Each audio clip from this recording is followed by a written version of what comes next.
Police Chief Daniel Ransone spoke before our Sunrise, Florida Rotary meeting in early 2025 on how modern police departments focus on the mental health needs when they interact with the residents of the community.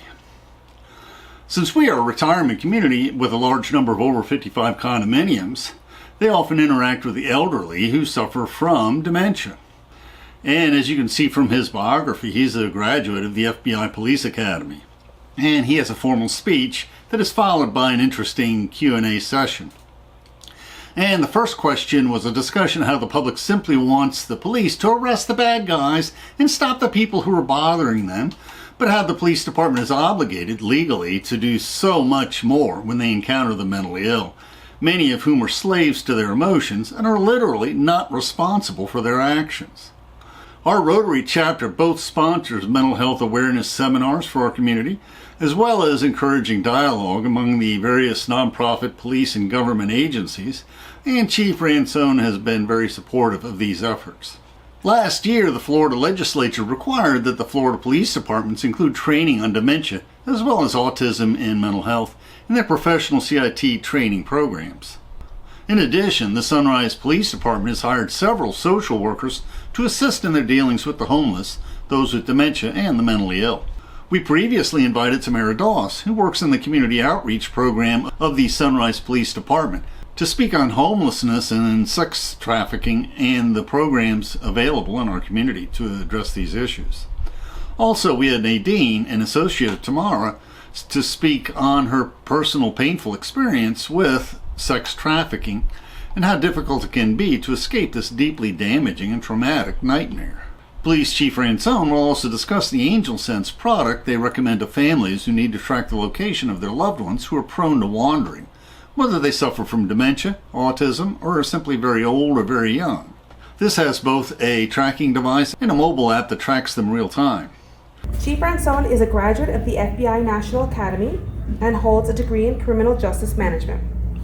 He's committed to community outreach and credits his family's support for his success. Members of the Sunrise Rotary Club, it's an honor to speak before you today, and thank you very much for the invite. As I share with you today my reflections on this past year, I am struck by the profound journey our department has undertaken, not just in fulfilling our duty to serve and protect, but in redefining what it means to lead with purpose, empathy, and strength. Each challenge we have faced became an opportunity to deepen our connection with the community and to reaffirm our commitment to a shared vision with the community.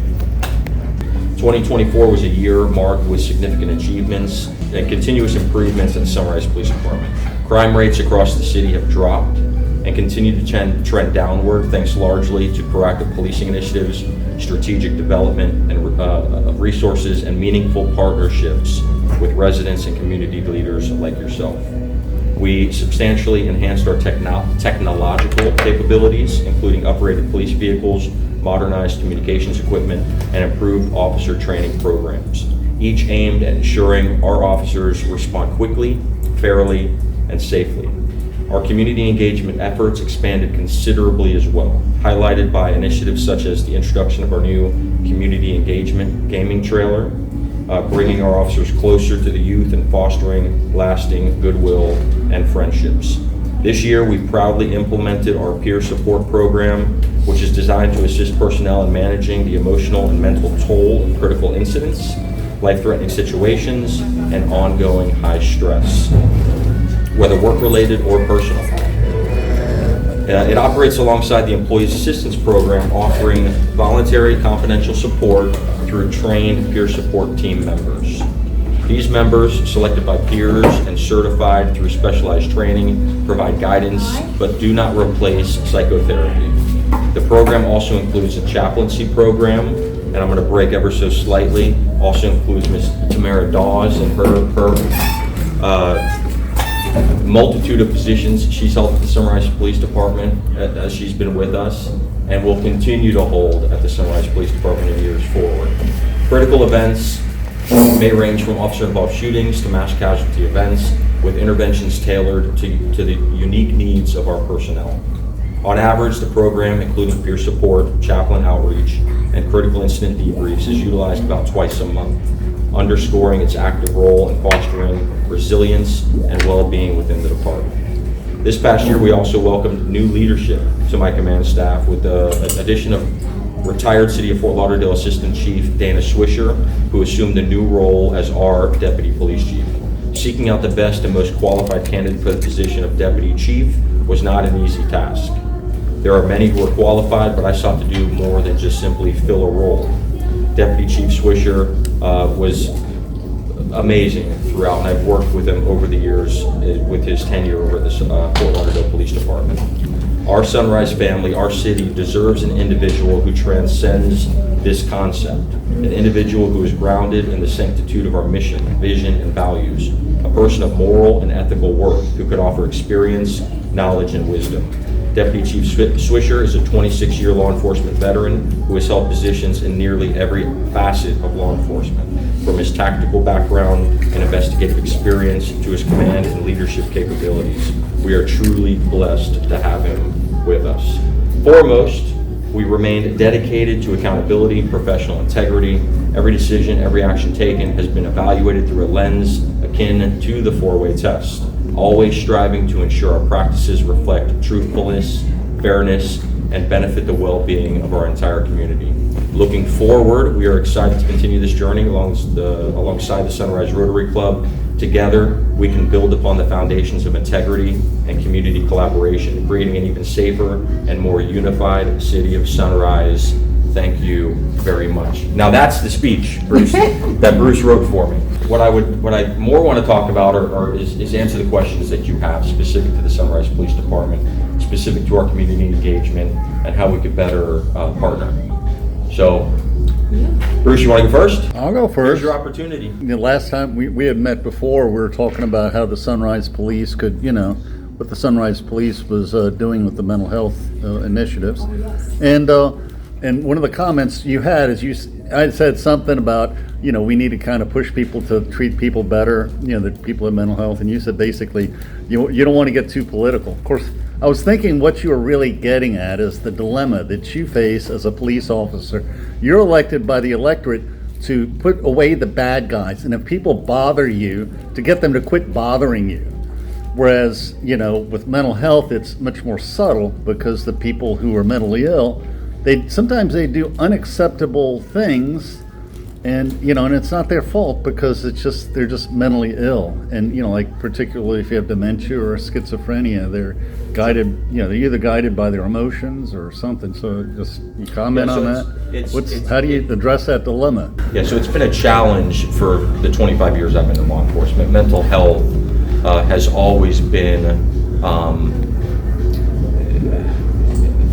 at the forefront of the complications that we deal with as police officers. We have, over the last 25 years, noticed that the officers do need, we're supposed to be experts in all, right? And we in the early years didn't focus on mental health, and that has changed, right? Not just internally, but externally. So every officer at the Sunrise Police Department, arguably the county, but definitely every officer at the Sunrise Police Department is trained, and some maybe civilian staff in the very near future are trained in critical incident stress debrief techniques, which are designed, and that program is geared towards dealing with those with mental health issues. If that kind of answers your question, right? And then we've also partnered through conversations with you, right, and through our peer support program on how we could better work with community leaders, community organizations, and reduce the recidivism of these calls for service. How often is the training? So the training it's a 40-hour block training that every officer gets. There's a little piece of it in the academy, right? Now, not when I went, but the new academy, there's a mental health section within the academy, or block they call them. And then once they come into the Sunrise Police Department, we send them to a 40-hour training specific to critical incident stress debrief, which is mental health based. Then there's reoccurring training throughout the individual officer's career. And this is from the officer to the public, right? It's designed officer dealing with the public, but then there's an internal aspect as well. Right. So how often do officers, I mean, I know it's been taboo in the past where, it looks bad if you're gonna go to see a psychiatrist or a therapist or whatever. Yeah. What is that like? Because I know you guys go through a lot of Yeah, so it's still, I don't think we'll ever break the taboo idea. I don't think we'll ever break it. But what we've tried to do internally, and this is an internal question, I think, in the development of the peer support program, is to put people in positions, people that are, like, I can talk to Bruce, I can talk to Tamara, but not every officer can talk to Bruce, and not every officer can talk to Tamara. So to have a range of officers in this peer support program, that if I'm dealing with something, or another officer is dealing with something, they have somebody that they can go to. Not in a, it's kind of the first step, right? It's not the professional level, but it's the first step to at least start having a conversation. Identifying. Correct. Yes, ma'am. Question. I've always been confused about this. I live in Sunrise/Weston. Okay. What is the difference between the Broward Sheriff County Department and the Sunrise? So what's interesting is, depending on the manner in which you call 911, if you call 911 from your cell phone, BSO Regional Communications does all the dispatching, well, not all the dispatching, does 98% of the dispatching for Broward County through BSO Regional Communications, which is the Sheriff's Office. There are some agencies that have chosen not to participate, primarily Plantation and Coral Springs, right? So Plantation borders us, Coral Springs is about a city away. There's not really any interference in that as it stands, but if you call 911 from your cell phone, this is Sunrise, right? Yes. But if you just cross the street, you're in Weston, which is the jurisdiction of BSO. So if you stood on the border, right, either on this side or that side or square in the middle and called from your cell phone, you would get, you would hit off towers, your cell phone would hit off towers, there would be a GPS coordinate, and then they would decide what agency is going to respond. Now, when you're on that border, they may dispatch BSO. They may dispatch Sunrise, and whenever whoever gets there, they're going to provide a level of service up until the appropriate jurisdiction can take over. So it's all of that's controlled through, now if you call from your house phone, you're getting BSO.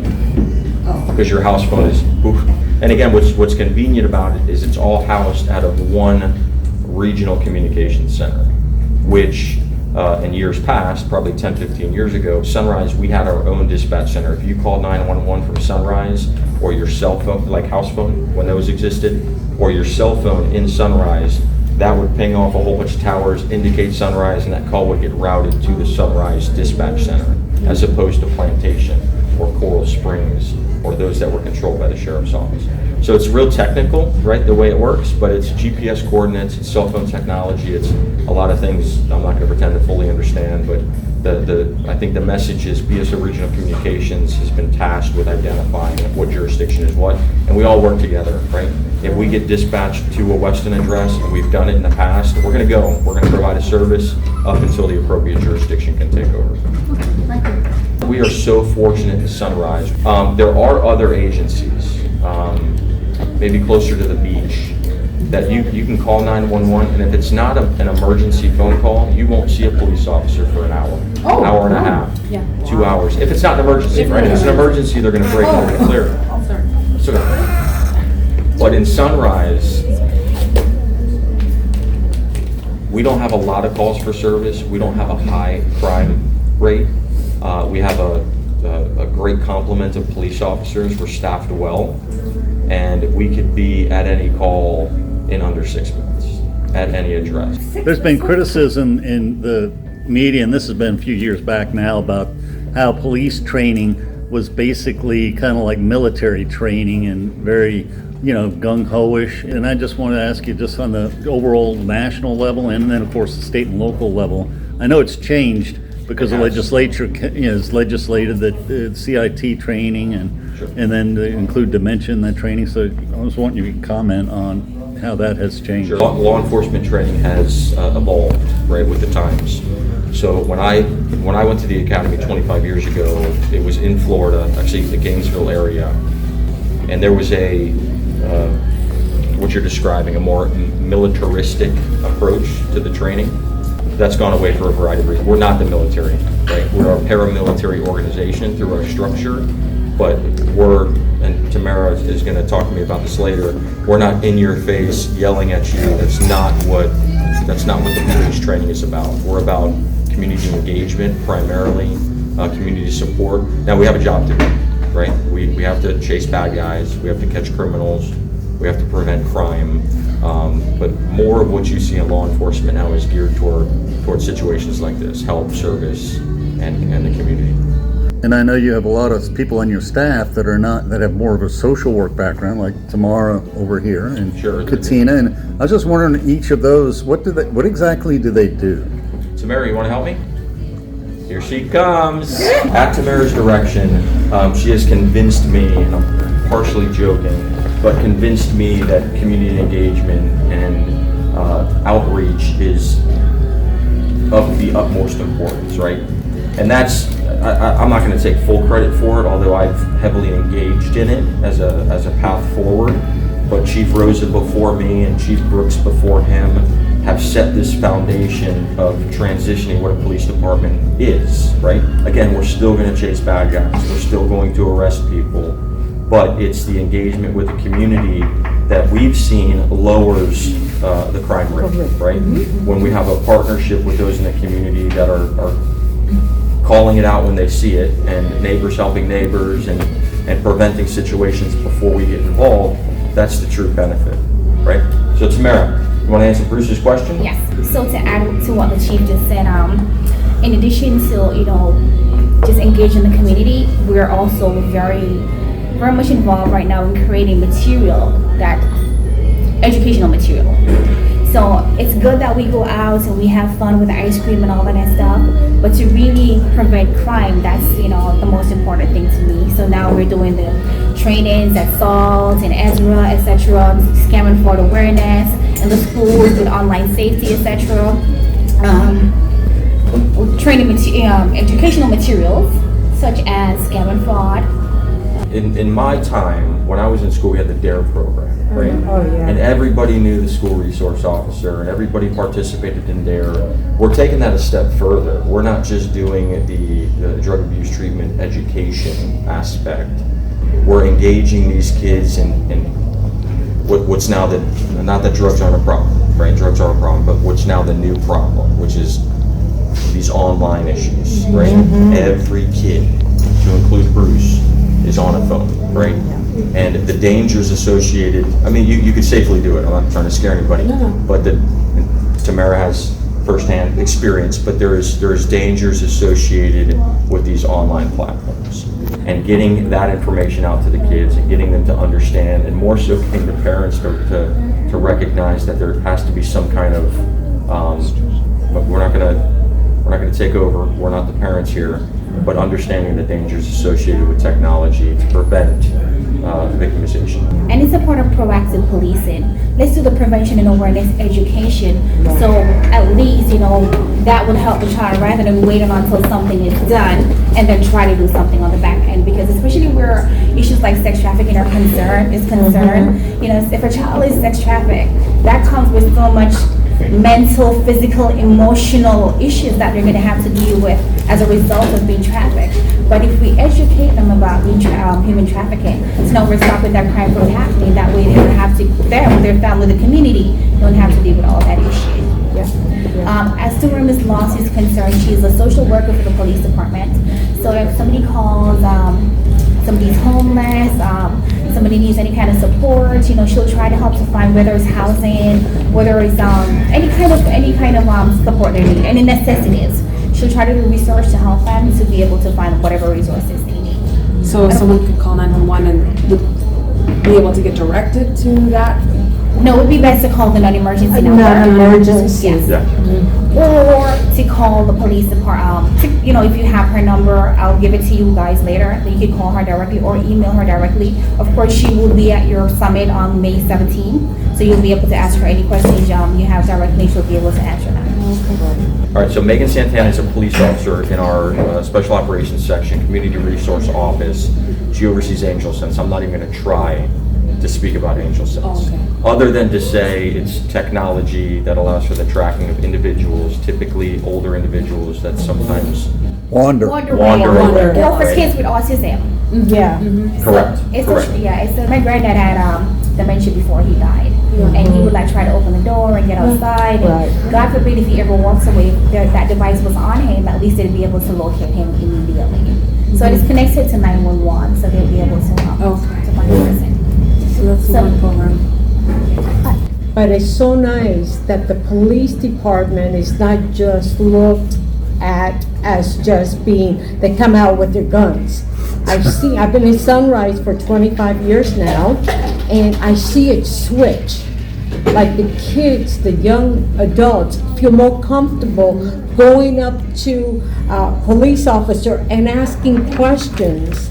I don't know if you've seen a difference. I have, where it's not before, "Oh, here comes the cops." You know, it's a different vibe going up on our city where they're seen, because you guys are out there with the education and the connection and front and center communication, that they feel like, let me call, let me find out, and they have no problem asking questions, which is, I think, is refreshing and a way to go forward, which is very nice. So it's really changing the narrative. I know when I was growing up, you were taught that if you do something bad at home, I'm going to call law enforcement. Right. So that would instill a lot of fear in kids, right? Right.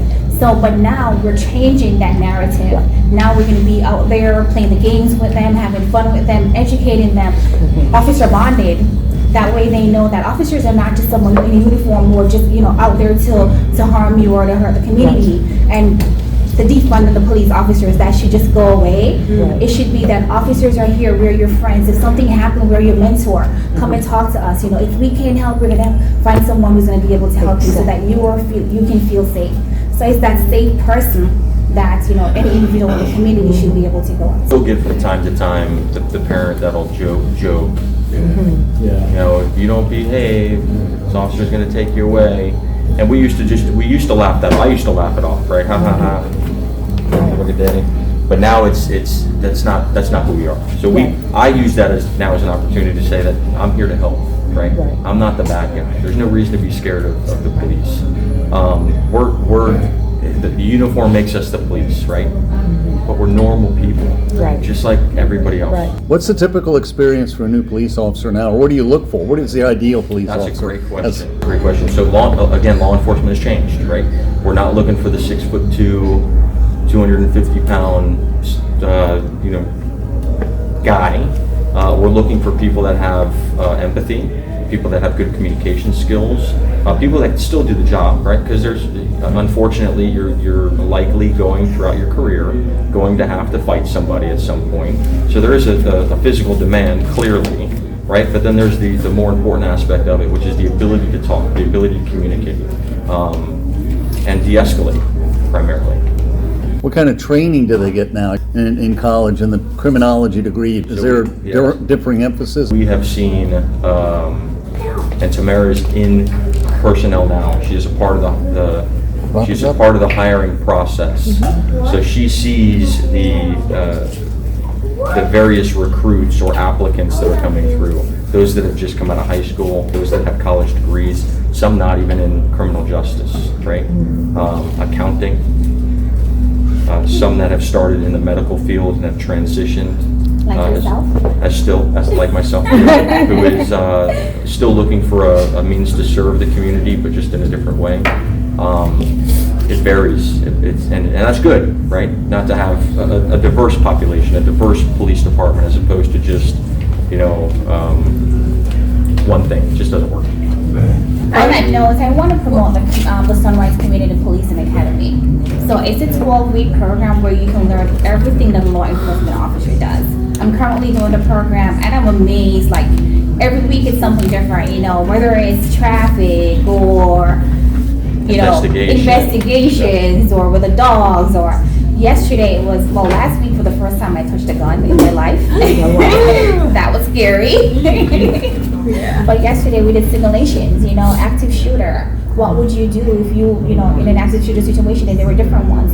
I killed a couple of kids today in a virtual. I did.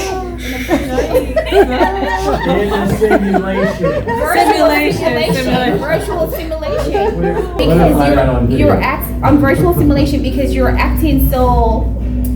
Everything you're thinking, it's mind, body, everything that's going on, stress. Yeah. And in the simulation, they were called one unruly child, but all of a sudden you hear gunshots, and a lot of kids were coming out, and you're looking intensely to find who that shooter is, and trying not to make sure you don't hit an innocent child. And I developed a new appreciation for what law enforcement officer does. Absolutely. I know we watch the news and we talk about defunding the police, or we say, why didn't they shoot them in the leg, or why didn't they shoot them in the arm, and all of that stuff. But with everything that's going on, you're trying to save the life of innocent people. Yeah. And so many people are impacted in that one situation. If you die, then your family lose you, so your whole family dynamic is impacted. If you ended up shooting someone, whether it's a victim or someone who, the person that was a shooter, their whole family life dynamic also changes. So that one decision affects so many lives. So I really commend. So with that, I know you're pushing us on. Thank you. Of course. Thank you very much. If you have any other questions, I'm going to be here. Ask me. I'm a phone call away. And our Sunrise Rotary YouTube channel has many reflections and talks about mental health issues, including my personal story of why I became involved in dementia awareness based on my experience as a condo treasurer who stopped the foreclosure of someone who had advanced dementia. We also reviewed many articles on how police departments have sponsored CIT training for the police on mental health issues, and a review of videos and materials on the Miami Police Department website, which is a leader in this endeavor. And we reflect on Travelers to Unimaginable Lands, a collection of case studies on how dementia affects both caretakers and their loved ones who have dementia. And we also reflect on two excellent guides, Listening to Speak Alzheimer's in particular, and the Dementia Caretaker's Guide. Rita Hayworth's daughter was one of the original celebrity fundraisers and a long-standing member of the Alzheimer's Association. Rita Hayworth's story, and also the story how Tony Bennett and Lady Gaga sponsored a last duet concert when he had advanced Alzheimer's, are both touching tales. And Glenn Campbell's widow has an excellent biography covering from before he was diagnosed through his struggles with various stages of the disease and finally leading to his death.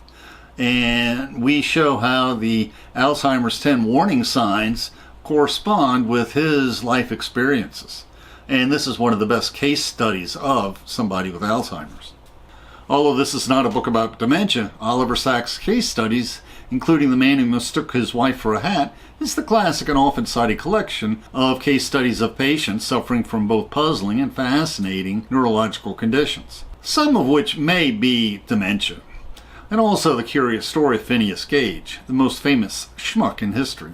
And Parkinson's disease is also a neurological disease, but one that affects the motor functions, although secondarily it can attack cognition as well, and is similar to Lewy body dementia. And of course, Michael J. Fox is the most famous sufferer of Parkinson's.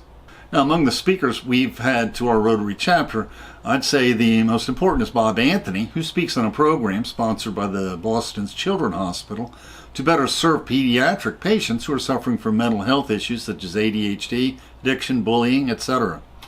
And the Sunrise Police Department works with Rotary in educating the public about mental health issues.